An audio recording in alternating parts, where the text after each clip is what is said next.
Hello all and welcome back to Cartoon Conversations, where we sit here and ask the important questions like peanut butter, chunky or smooth, vanilla or chocolate, drowning or beating, chocolate or vanilla.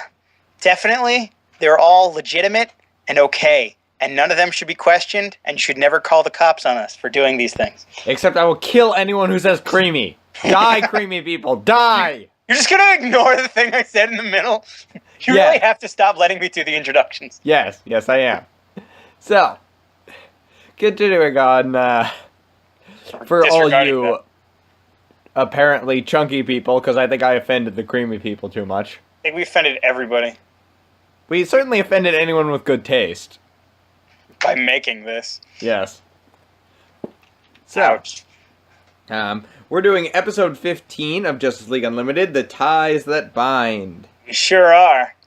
So, in light of that really wonderful title, which is also the title of a Bruce Springsteen song. Yes. We want to talk about the relationships in this episode and how we felt Big Barda, Mr. Miracle, and Oberon really clicked. Thought it was good. I think it'll be interesting. So. They do a lot of clicking. Yes. God, that was really smart. Yeah. What was the big question, Jordan? Ask the big question. We were going to talk, remember, we just did this. We were going to talk about how the relationships in this episode are presented. Well, explain, Jordan. I want to know why. Why are we talking about this one? Well, this is a very character-based episode. Sure is. By a writer who generally has written very interesting character pieces. This is by J.M. DeMatteis of, of The Man Who Is Everything fame. And we have a long history of these episodes being liked much better by me than by Elliot. So we'll see if that holds up. Well, Jordan, I don't understand. How is this episode so character-heavy when we don't even know who these people are?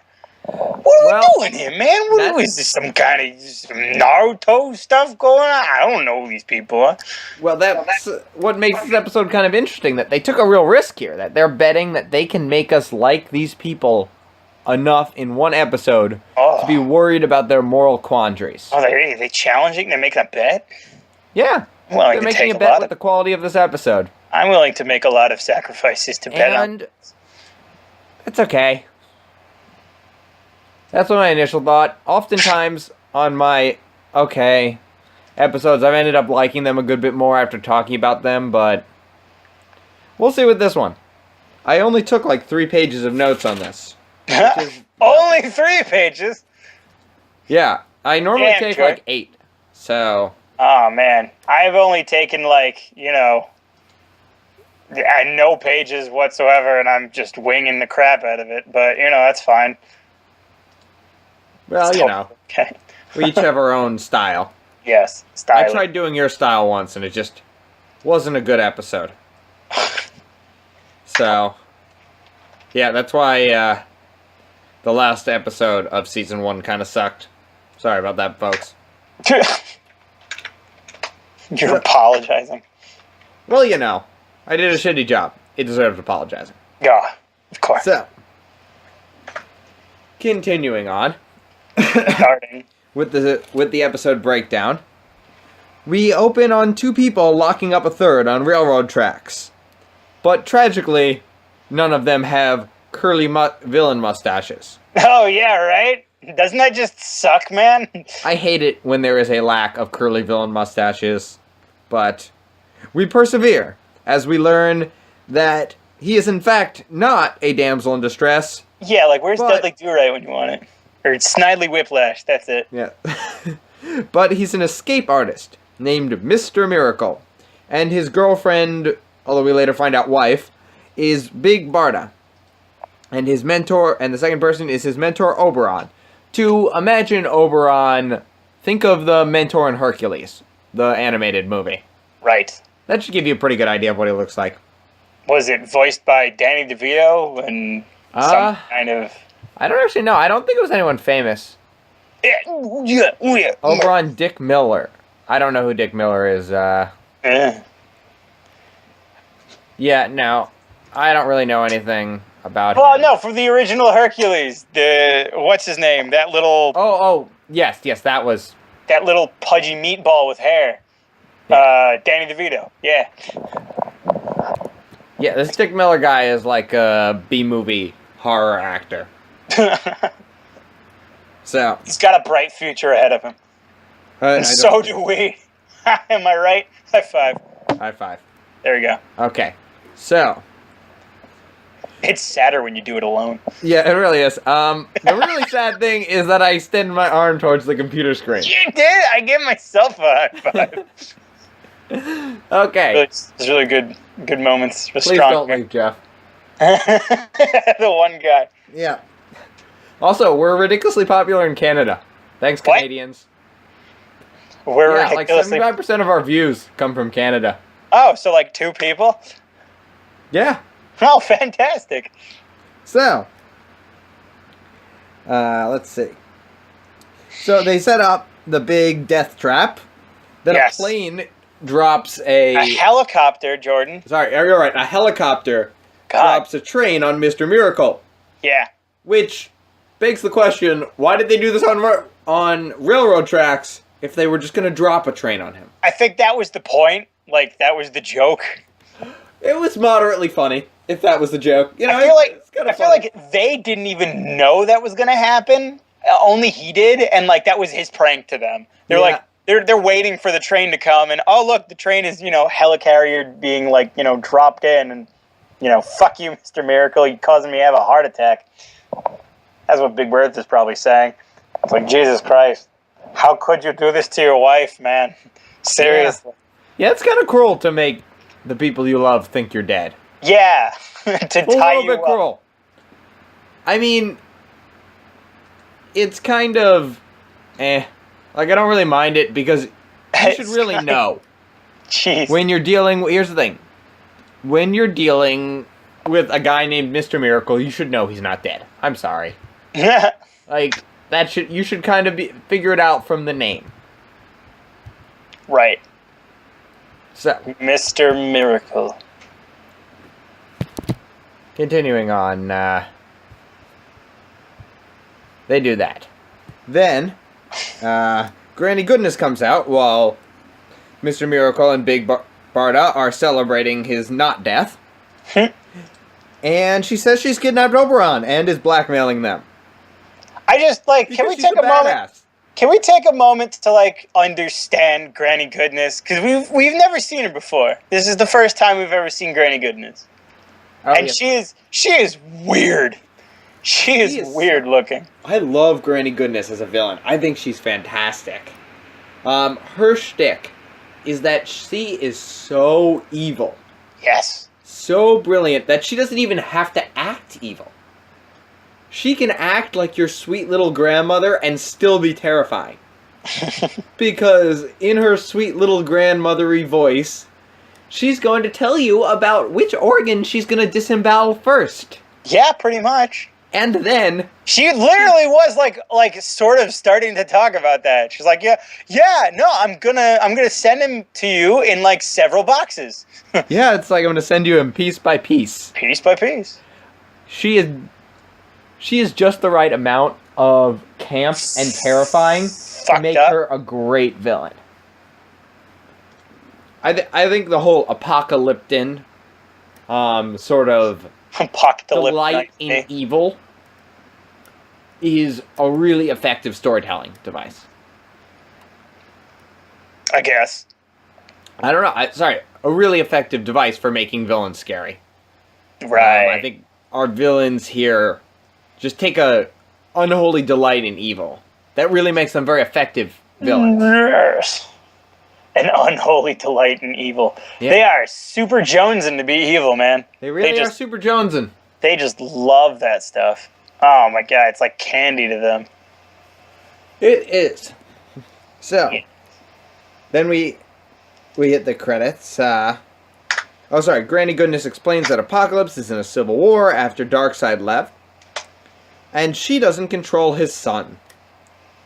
she will take Oberon apart piece by piece if they don't rescue him, and then hand him over to her. Yep. She taunts Mr.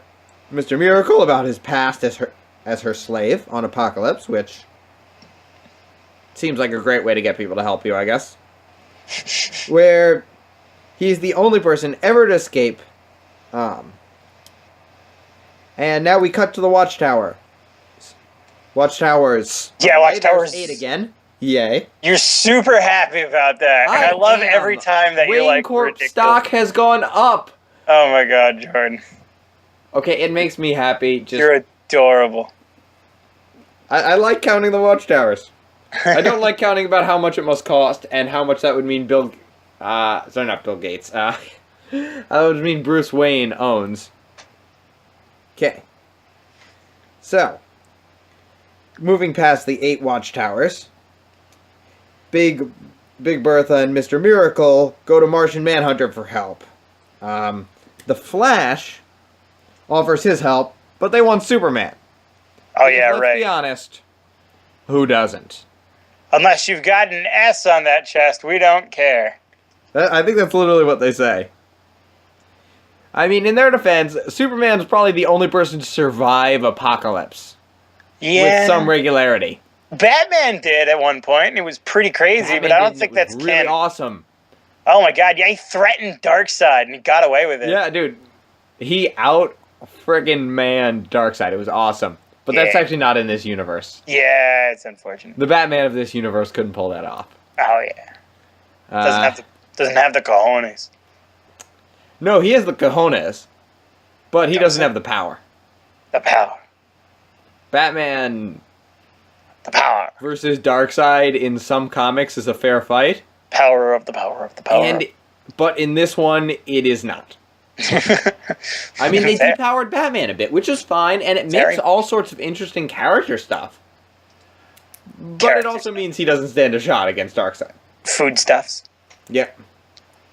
So, unfortunately for them, Superman is in deep space. And even more unfortunately, even if he wasn't, they still weren't going to mess with Apocalyptic politics. He's in deep space. It means they're in deep shit. Yeah. Like, basically, Apokolips is hell. Yeah, pretty much hell, and Darkseid is the devil. And so, if the devils are too busy fighting each other, you don't mess with it. You don't give them someone to unite against. It's just, you don't do it. And Martian Manhunter here, kinda right. He's like the super devil that shoots lasers from his eyes. He does shoot lasers from his eyes. He is the super devil. He's pretty much the super devil. So, what do you think? Do you think Martian Manhunter was right? In what? That they should mess with this shit? Big Bertha and to Big Bertha and Mr. Miracle.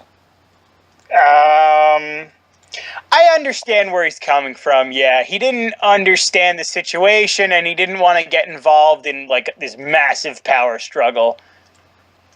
Really, like what's the sacrifice of one midget old man compared to the potential destruction of a world or a galaxy?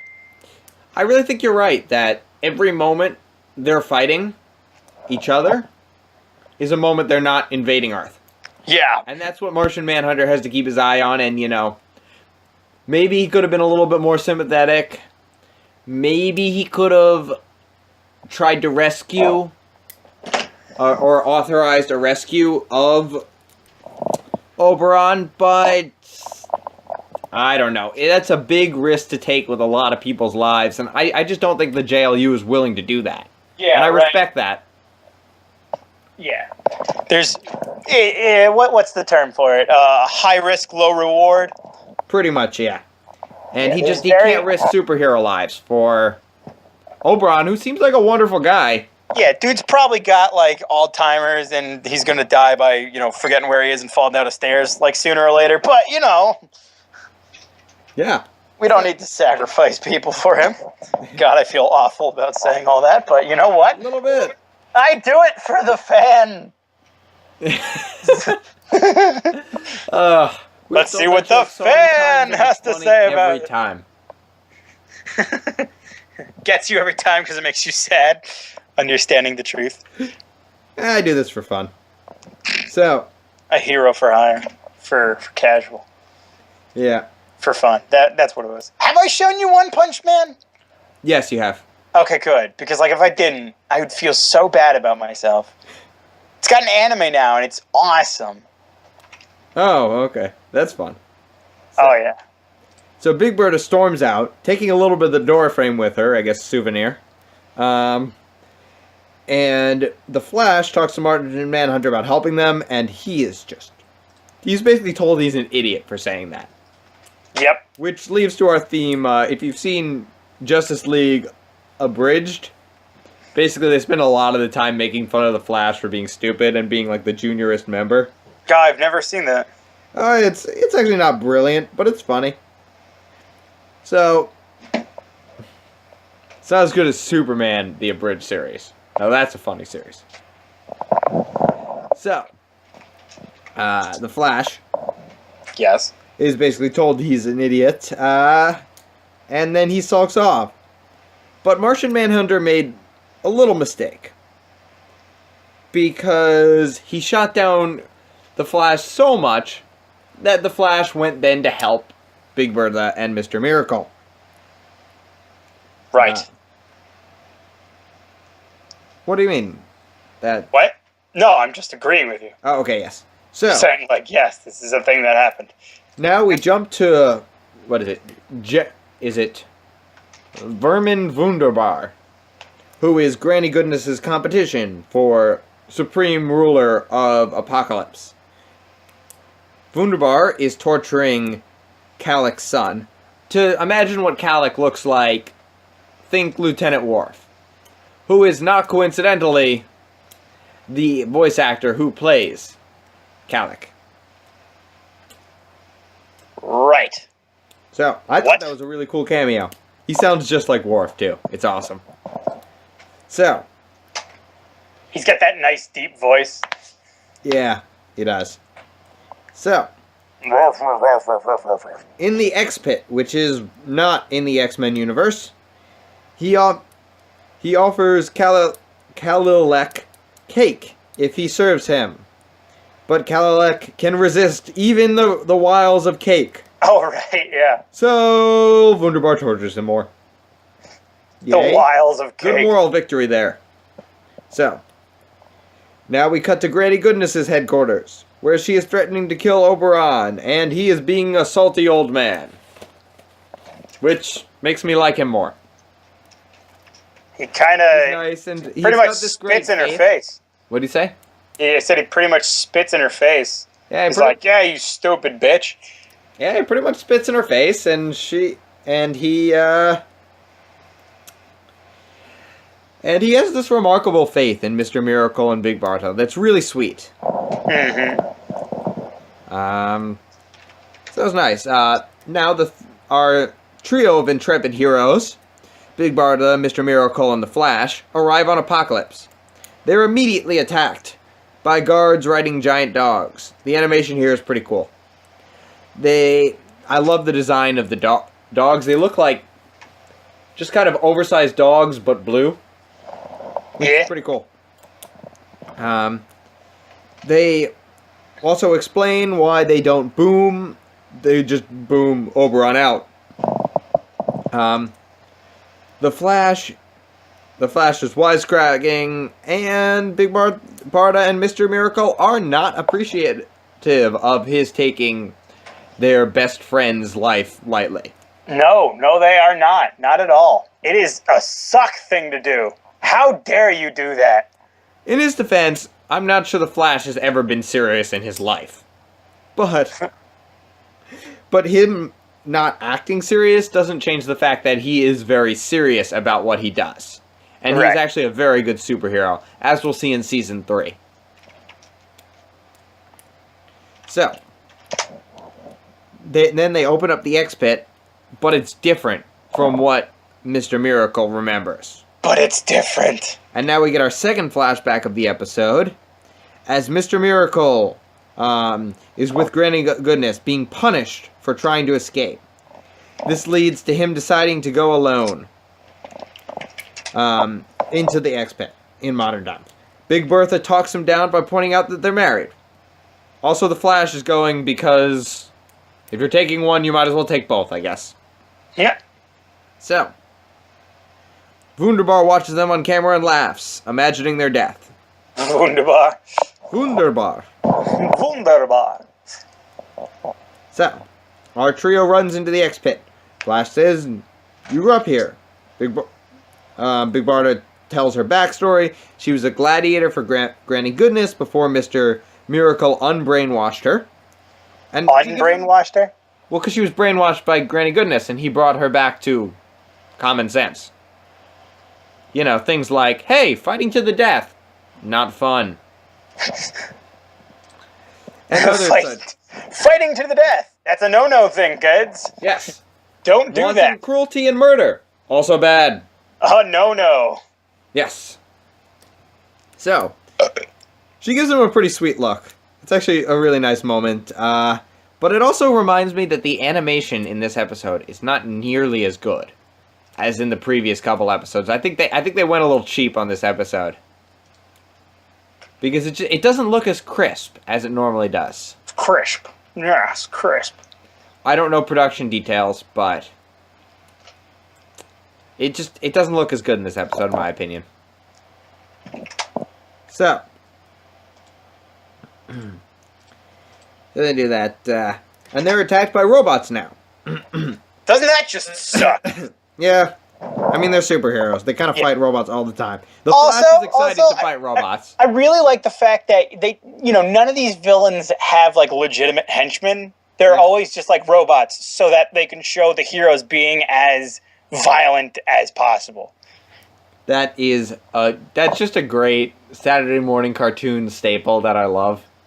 It's okay, we can kill them, they're robots! Yeah! 100 years from now, when robots are as intelligent as humans, we're gonna look back on these and just be horrified at the wanton genocide of robots.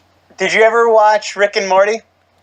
Yeah, I've seen a couple episodes. That's a funny show. They had, in the first episode, Rick hands Morty a gun and tells him to shoot the security guards that are chasing them. They look like these bug people. Yeah. And so he says to Morty, he's like, just shoot them. Don't worry, they're robots. They're not people. And so he fires one, shoots a dude in the leg, and so he keels over and he starts to bleed out. And he's like, oh god, I've been hit. And all the other people come over there and are just like, trying to console him. And Morty turns to Rick and is like, they're not robots. What are you talking about? And Rick turns back and is like, oh, right, no, they're bureaucrats, which means I don't care about them. Or no, they're bureaucrats means, what is it? I don't respect them. Right. It was so funny. Oh, that's awful. Okay, yep. So, where are we? So, the Flash is about to fight because he loves to fight robots. Oh, yeah. But Mr. Miracle actually comes up with a good plan here. And he sure does love to fight robots. And he says, you're super fast. Why don't you find the guy we're looking for? So Flash does that because that's a good plan. Good job, Mr. Miracle. And he frees him using the power of punching the computer repeatedly. And then he's joined by the other two. I assume they put like a tracker on him or something so they knew where to find him. Where to find Calic. Right. It's a bit of a plot hole about why the Flash needed to find him, but I think it works. Because you don't need much headcanon to make it work. Well, you can just pretty much understand the fact that the Flash is, he's awesome. He's got the Speed Force. He can do whatever the fuck he wants, so he can do whatever the fuck he wants. Yeah, maybe he, ran back and told them where he was. Yep. I'm okay with it. So Wunderbar then taunts them. Kalilek implies that he will betray them. We see a failed attempt. We see another failed attempt by Mr. Miracle to escape as a kid, and in real life, Mr. Miracle is trapped behind a steel door away from the other three, and then flooded with water. Finally, and in finishing the 3-beat, we flash back to the successful escape attempt. It's kind of stupid how he faces Granny Goodness down and gives her a speech about hope. But I love it. It was an awesome moment. Hope. Yeah, he does. Goodness. Like, he jumps through the fire to escape, and it's awesome. Yeah, it's great. So, and then, to make things worse, because Mr. Miracle is drowning, and the three of them are dropped down. But our suspense is not held too long because Mr. Miracle's flying foot things save them, and Big Barda also catches the other two. So that's cool. So, then the three of them go down, and Wunderbar is disappointed. He is disappointed. But he is disgusted. Thankfully, they haven't changed. Of disgust. Yes. Thankfully, they haven't changed the catacombs, and Mr. Miracle knows his way out. Although the lasers are an issue, to a normal superhero, even, Mr. Miracle takes care of it, and the flames are dealt with by the Flash. You know, they're pretty standard traps, but it's kind of fun to see them clear them. Yeah. Yeah. Yeah, I think if I had to say a problem with this episode... Yes? It's that they spend much time on these death traps that you know they're going to escape. They don't have time for character in an episode that doesn't have so much plot, and that kind of needs to revolve around character. Well, the thing that is happening right here, in my opinion, is that we're understanding what each character does, they bring to the table. This is more of just us understanding their backstory. As every time one of these, little fire pits comes up, or these shock blast or whatevers, we see a little bit into Mr. Miracle's backstory. We see a little bit more of what Big Bertha does, and she even talks a little bit about, what her life was on Apokolips. I feel like they do a generally good job introducing these characters. Unfortunately, we never see them again. Yeah, they've done this a couple times. Introduce a character, and then never see him again. Yep. Like Booster Gold. Seriously. Yo, he appeared a bunch of times. And the only cure is Booster Gold. Is more Booster. Remember that one time where he showed up for a minute and shot things? Heart. Yeah. With his lasers? Yeah. That was awesome. Yeah. Remember that other time where he doesn't get another speaking role, though. Where he shot things with lasers?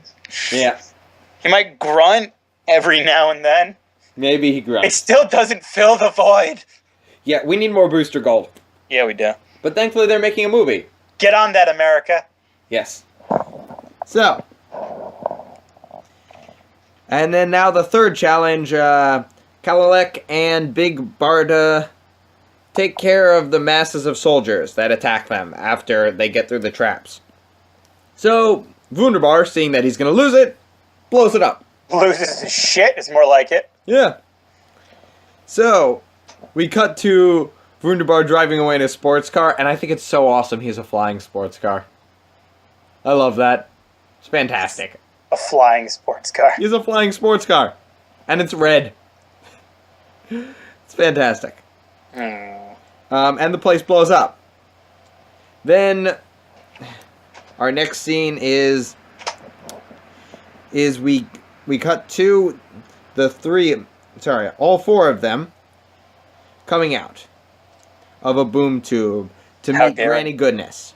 To meet that old wrinkled bastard.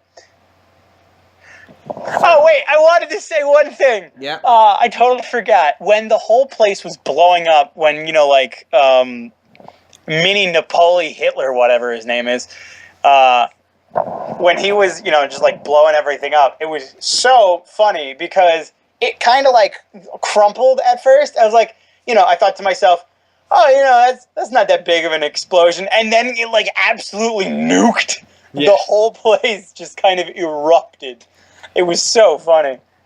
It literally just proved me wrong. It was great. Yeah. So, it turns out that Granny Goodness has broken her word about Oberon. Because he insulted her, she decided to kill him. Yeah, seems legit. Which isn't great planning, but you know, it almost works for her. But thankfully it's okay, because the superheroes also broke their word about Kalilek. Because Kalilek is actually Martian Manhunter. And then Martian Manhunter uses his mind reading to find out where Oberon is, and the Flash rescues him. I really like what he says. He's like, don't think about the obvious thing that you're supposed to be thinking about, pretty much. It's the classic, don't think about a white elephant. Or the game. I've never heard of don't think about a white elephant. Yeah, it was a famous experiment they did. Basically, you tell somebody not to think about something. Oh, yeah, and then it immediately pops up in their head. And they immediately think about it. But that's pretty obvious, yeah. Yeah. It was a famous experiment, though. You're a famous It wasn't so obvious before that experiment. So the Flash rescues him. They go to take Granny Goodness, but Martian Manhunter vetoes this because he wants civil war on Apokolips. And in a touching moment, Oberon is reunited with Mr. Miracle, and then in another touching moment, he's reunited with Big Barda. They leave, but not before Big Barda socks Granny Goodness in the kisser. Oh my god, that was so satisfying. And, It was great. and you know that look on her face was pretty much like, this is wrong. I understand that, but it feels so good. Yeah. It's just like, absolutely. So, in the Watchtower, the Flash goes to Martian Manhunter and gives a speech about how it worked and it was a good plan. Oh my god, he'd do it again. He doesn't even give a speech about it. He just pretty much ups in his face. He's like, yeah, I did it. I fucked your shit. Yeah, but the Martian Manhunter wasn't calling him there to say that. He wants to play off-brand Rock'em Sock'em robots. Yeah. What did he call it again? Off-brand. Brawling bots. So, they do that. So, he runs off, claiming the green one. Unfortunately, Martian Manhunter wanted the green one. And thus we end our episode. He wanted the green one.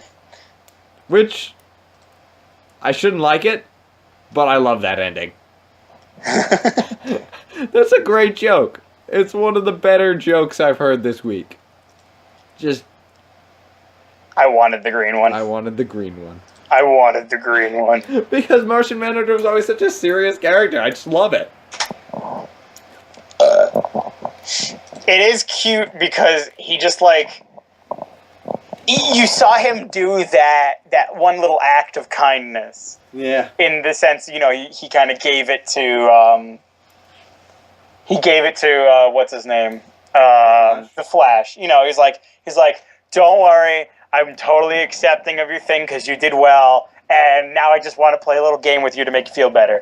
And then he goes off and does whatever, and the Flash runs away, and then he says, I wanted the green one, which kind of shows that, okay, maybe he actually really did just want to play that game too. He's still human after all that. Well, that he's up in the big sky. He's not human. Yeah. He's still got a heart, probably.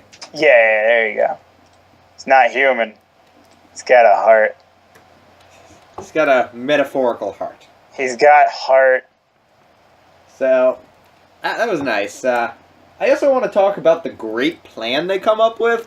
Switching Kalilek, using Martian Manhunter. Oh yeah, this must have gotten your rocks off or something, because this was a great plan, and they came up with it in an instant. Oh, such good planning. This was Batman level planning. Oh my This is the best plan we've probably seen since Kid Stuff. Since Kid Stuff. Wait, what was the big plan in Kid Stuff? When Kid Batman creates a multi-level plan that's ruined by that little girl. Yeah. And then they also do Wasn't a great the plan plan just to involving distract Green Lantern him? distracting. Yeah, that was pretty much it. I thought they were good. There were good plans there. There were a couple good plans in this show. I always like those. So, Excuse me. let's see, the big question. What did you feel? Did you really feel for the trio that they introduced here, Big Barda, Mr. Miracle, and Oberon? You know what? Like, in all honesty, I felt like they did a good job with that. They added these characters, they came out of nowhere, we knew nothing about them, and they introduced them in a way that got us excited about them. They're a part of this burning planet that's literally always under war. They're trying to find the son of Darkseid, one of their biggest villains yet. One person is an escape artist who has this wicked, crazy past. The other one is this ridiculously powerful, sexy woman who's just breaking everything with her hands and that weird stick that shoots lasers. And then, we have that little old midget guy. But whatever. And then we see Granny Goodness. We see whatever the other guy's name was. I'm going to call him the Constable because I can't remember. And just like, they explained their backstories in ways that we got to understand very quickly. We could see how he was taken as a kid and fucked around with. We didn't really see, but we heard Big Bertha was a part of Granny Goodness's, kind of mind-controlled faction. We heard that, is it Oberon? Oberon, the little midget guy? Yeah. He was explained to be like a second father to him, and clearly they're going to go out of their way to go and find him. So, they love him very much. You can see they're very tight-knit. The Big Bertha showed a lot of love to the Miracle Man. Yeah. Yeah. That was definitely the best relationship. I could clearly see that they were in love. Yeah, I agree. You could really feel the love there. Yeah. I feel like this didn't really break any grounds as a show, as an episode, but it was definitely a good episode. Like, it did what it set out to do. It got you interested in the characters. It got you, kind of pining for a little bit more. And it played out a good story, and it showed us really interesting interactions. We saw the Flash kind of stepping up from his regular, overtly optimistic, sense of duty and whatnot, and how he felt like he was underappreciated. We have Martian Manhunter kind of stepping down from his role of, the surveyor, the god of the Watchtower, and getting to a more human level with the Flash. We see other characters walking around and doing cool stuff that we've never seen before. I would have really liked to see more of Granny Goodness, just like to understand her fucked up past. Yeah, would have been nice to see more of Granny Goodness. I think this episode really could have used being a two-parter. I feel like this episode really could have used more Wonder Woman and Booster Gold. Also true. Also true. But continuing on, this is the first episode that I really felt was filler.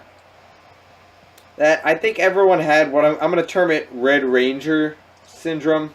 Everyone had Red Ranger syndrome. Where basically, because these characters were just kind of cookie-cutter good.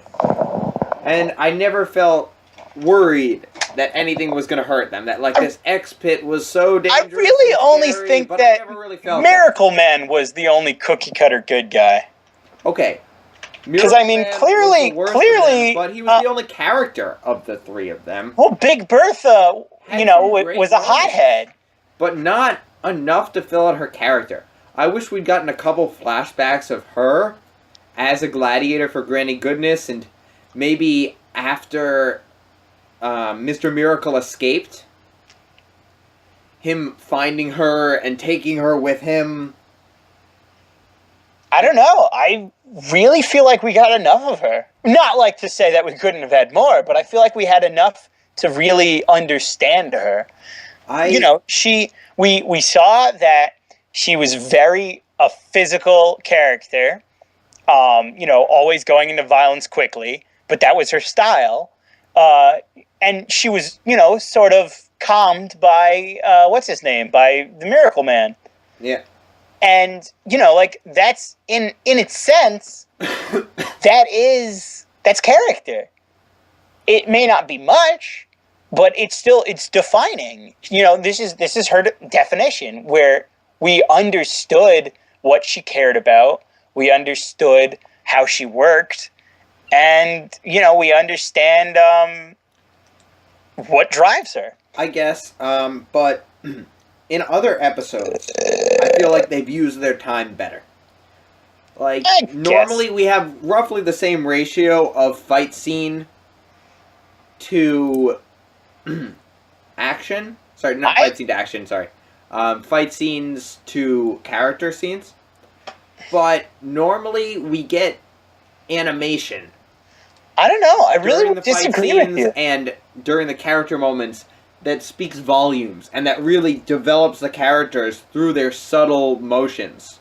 I'd really have to disagree with you. Sorry, continue. Yeah. We got a couple of those times, like that really sweet moment where Big Barda looks at Mr. Miracle and says, "He saved me." That was really great. And when they hug, when Oberon and Mr. Miracle hug, we got some of that. I just want to ask you one thing. Of it, like in other episodes. I want to ask you one thing. Yeah? How much about Hawk and Dove do we know? A decent amount. A decent amount, like what? Like, what's their backstory? What drives them? What are their characters doing on the Watchtower? I don't know. Where do they come from? We don't know anything about these characters. But in this episode, we found out where these people live, this hellish planet. We find out their backstory. We learn so much about, what drives them, what they've done, what they care about, Well, the kind of what they care about, what drives them is almost the same thing. But we've learned so much about these people compared to what we've learned about other characters that have been introduced. Like, how much do we know about the... Learned more, but I don't think we really learned anything that wasn't basic backstory. But I mean, like, even then, we haven't learned very much about the other characters that have, showed up. But we learned about them as people, rather than their backstory. Not really. I think you got a better feel for the characters and their personalities and their motivations in Hawk and Dove than you did about their backstory. And I like that type of character development better than just telling you their backstory. I disagree. Because people are more than backstory. Just what happened to them. People rise above their circumstances. Of course. Especially in the superhero genre, where the basic premise is that people can rise above their circumstances. Of course. But when you have these characters that are popping up to really only be their superpowers, when we see these people, we don't even really know their superpowers. We only know about them as people. We've seen what Miracle Man is... What's his name again? Mr. Miracle. Mr. Miracle. I'm calling him Miracle Man, and I feel like every, comic book appreciator is cringing. We hear about Mr. Miracle and what he does and the great lengths he goes to protect the peoples that he loves. We go through what, the kind of acts that he can commit, the kind of things that he's done in the past. We go through how he relates to other people. Specifically what he said, like we need Superman. We want Superman. He came right to the source of the Watchtower, and he had such a grand scheme of this. He knew what he wanted. He was such a devoted person, and I don't know. I really can't see how you can't say that we didn't get to see much of these characters. I don't really feel like there was that much character development as opposed to in Hawk and Dove, where they had their interesting conversations about politics. They barely talked about politics. What we saw about Hawk and Dove on how to deal with the same problem. They had fight scenes that developed their character and actually threatened them. They had as opposed to one fight scene. They had one fight scene where they beat up a bunch of dudes in a bar. But and then the other scene was during the war, and they didn't fight. What did you say? The other scene was during the war, and they didn't fight at all. They didn't do any fighting. They just kind of like ran around and let Wonder Woman do it. They avoided all that. Wonder Woman-centric episode. Yeah, it was, exactly. But I still feel like I knew Hawk and Dove better than I know Mr. Miracle and Big Barda. I don't know. I really can't see how you do that.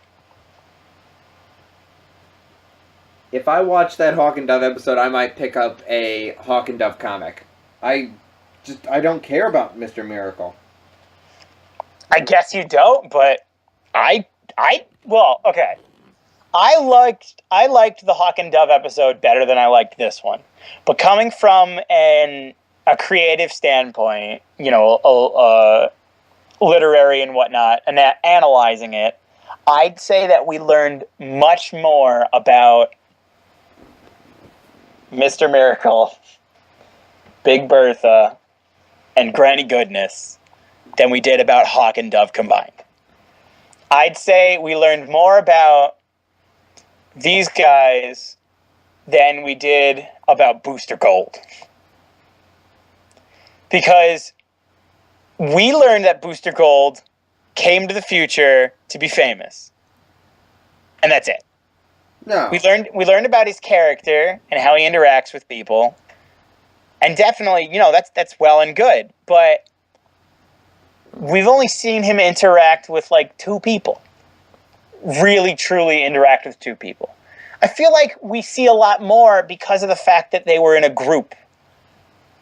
Booster Gold ran from person to person. Hawk and Dove kind of did the same thing. Well, these people were always together. They were always bouncing comments back and forth from each other. They were growing off of each other. I feel like that's what really, truly, led them to shine. I don't know. I felt like they were pretty Red Ranger-ish. Only Miracle is Red Ranger-ish. Bertha was most definitely not. But I mean, that's why she was great. She was awesome. She was the most interesting of the three. Yeah. She was awesome. Because apparently nothing can kill Mr. Miracle. I don't know. He's just like the best guy, I guess. I just thought this episode has a lot of wasted potential. I can't. Must continue through spite.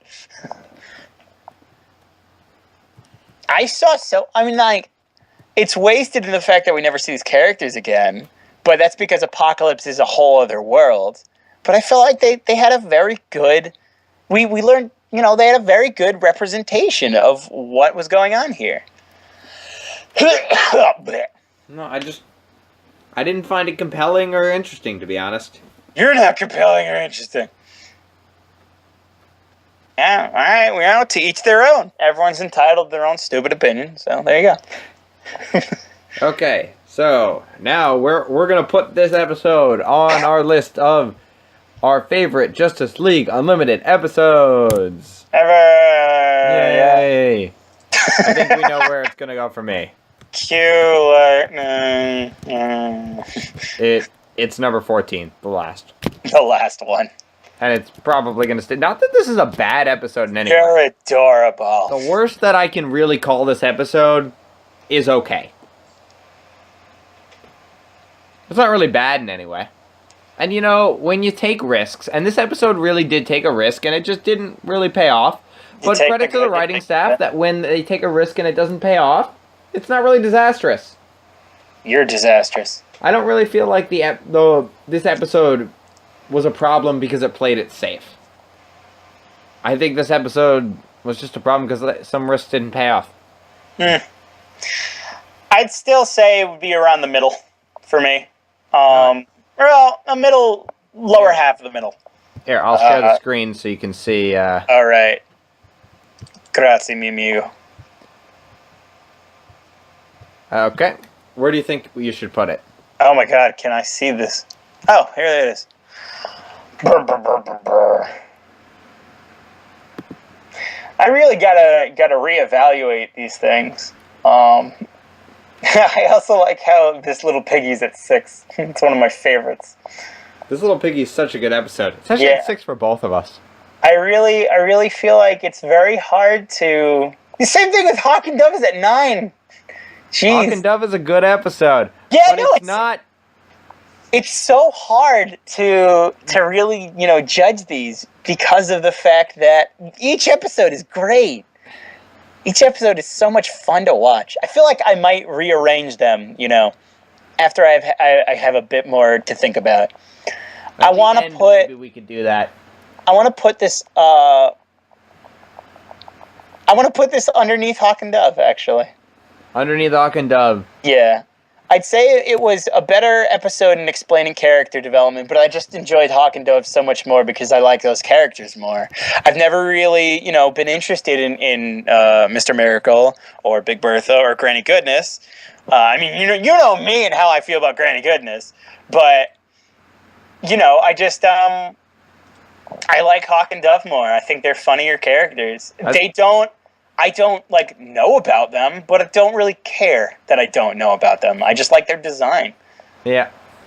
Especially, I usually really like J.M. DeMatteis's writing. But, yeah, I don't think this was great. He usually writes really thoughtful, interesting plots. Wow. And this one it wasn't that thoughtful. It had the pieces to it, but it just wasn't quite there. Huh. I don't know. I think that's what I think. Oh, Jesus Christ. What is it? Crap, that completely threw myself out of whack. I burped so hard that I forgot what I was going to say. Not just air came out of his mouth that day. Yeah, oh my God, I lost a part of myself. What were you saying? Repeat. I think there were some thoughtful pieces here that could have been explored really interestingly, like how Granny does the mind control, and other things like that, and Big Barta's flashbacks, but I don't think it really lands, which is a shame, because it could have been. I think this could have been more the greatest story. More for the man who was everything. I think it could have been that good. That was about its ceiling for me. And that's where we completely differ, because the man who has everything is very low in my opinion. I know. I have a very soft spot in my heart for that. My favorite episode of the show so far might be Superman Stuck in Traffic. Superman Stuck in Traffic. It's so sweet, and Kansas, I love it. Yeah, pretty much. So. Superman Stuck in Traffic. Yeah, no, I really get that. His dream is to be stuck in traffic and live on a farm and be somewhat disappointing his father. Oh my God. That is just, it's so sweet. Yeah. It's so wholesome and American, and I love it. Every moment of it. Wholesome and American. Even if it takes place on a planet that isn't America. American. But, oh well. That episode was really only okay because they did a poor job with Mongol. Oh, jeez. I mean, just there was everything in this episode. We had explosions, robots, we had action, we had actual legitimate romance. We had some, crazy shit going down with fucking the Flash, who was renegading from, what do you call it? The JLU. Yeah. I don't see how you have so much against this episode. I really just don't see it. I just thought it was kind of boring. I guess so. I don't know. I never felt threatened in the fight scenes. Like, usually there's some threat. Like in That's Talking true. Dead, which is an episode we were comparing it. The Annihilator was stronger than them. They fought the Annihilator in a fair fight and lost. In this But I mean, do you ever really have a doubt in this kind of situation? What do you say? Do you ever really have a doubt in this situation? The Annihilator, I thought, was a legitimate Annihilator! In The Cat and the Canary, the last episode we just watched, Green Lantern gets beat up. He loses. Sorry, not Green Lantern, Green Arrow. Yeah. In Wake the Dead, it was never... The episode... The fact that they're going to beat the villain is completely incidental. And, on top of that, they very nearly lose. Superman loses. In Ultimatum... they put up a very good fight against the Justice League. These are episodes, this is a good episode. Against the Justice League. In the good episodes, I get it. There's a real threat. I understand. But I mean, the threat was the fact that, we very much saw, what's his name? Oberon? Oban? The little midget old guy. Oberon, yeah. Oberon. That's the Fairy King, right? Oh, that I don't know. Whatever. He was constantly under those ridiculous knives. Those knives are cool. Literally, yeah, and like all we saw was tension and danger and fire and red. Red was a very big part of this episode. Everything was bathed in red. The lasers, the fire, and then when we go back in the past, it's a very bright and oddly colored blue that we saw, in emulating sort of like the childhood that Mr. Miracle had. Yeah. And how it was very... I think it would have been cool if some of Big Barda's brainwashing was still there, maybe. That, we got a line from her that's like, I know it was evil. I know it was wrong. But when I think back on my days as a gladiator, all I remember is the joy of combat. Oh my god. That. And the story maybe being about her being tempted by her rescue of Oberon into falling into her own ways and being re-brainwashed by Granny Goodness. I think that would have been a more interesting story. I think there were more interesting things here. And I think it's kind of unlike Jam de Matisse to miss the more interesting parts. I don't know. I just feel like you were expecting too much. Perhaps. Like you missed the point. This is quite possible. See? It's still possible, but it's also still what I feel. So, I think that I've said what I'm going to say. And I already told you that you're wrong, but, But somehow I just never listen. Darn you. Yeah, those kids today. That's the problem with youth. They never listen. Those goddamn millennials. Yeah, freaking hate millennials. Right. Especially ones that are age 24 or almost 25. Especially the ones named Jordan and Elliot. Yes, those are particularly awful. Those especially can just when they have a suck. podcast. Can go fuck off and die. Yeah. Good. Good. I'm glad we got to this point. So, any last words, Jordan, before we end out? And we go leave you to your brutal slaughter of Elliots and Jordans, oh who my are God. millennials. Bye-bye. Have a good one, I guess. And stay beautiful.